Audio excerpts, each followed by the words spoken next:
problem a lot of people have with presence and using their presence as a offensive signal is that many people are uncomfortable with silence. You even hear people say awkward silence, as if the silence is somehow a bad thing.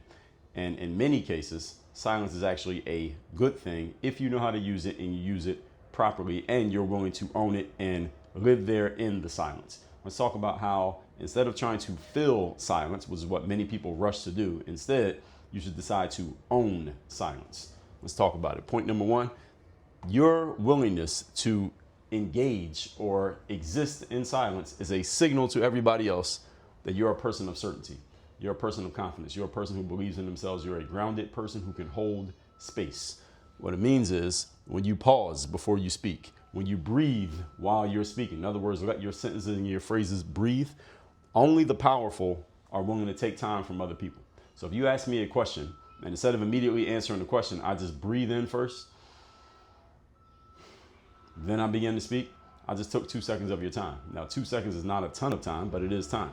If I finish a sentence and then breathe before I begin to speak again, I just took another 1.5 seconds of your time. Again, not a lot of time, but this time starts to add up. And subconsciously, you're signaling to the other person or whomever you're talking to, I am willing to take your time.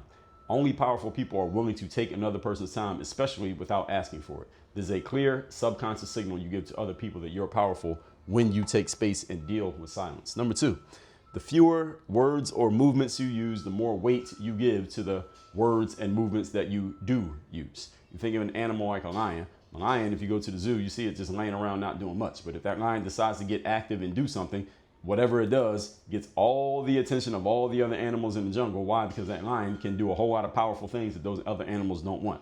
When you take fewer actions, those actions get more attention. When you say fewer words, those words get remembered more. You give more weight to everything you do when you do less, not doing more.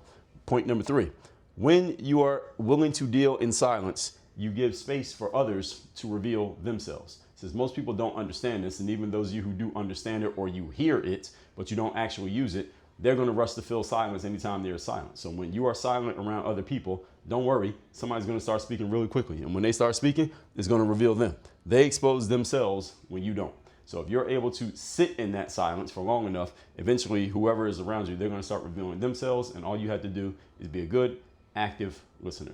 If you want to learn how to use this silence, this poise, this discipline in a way that signals that certainty and gives power to every single thing that you do so that you feel like a more powerful person and you feel like a leader to everybody who you come across, which is going to help you in your career more than any amount of hard work you could ever do, click the link in my profile, join my mastermind, have me as your direct coach. Let's get to work on this.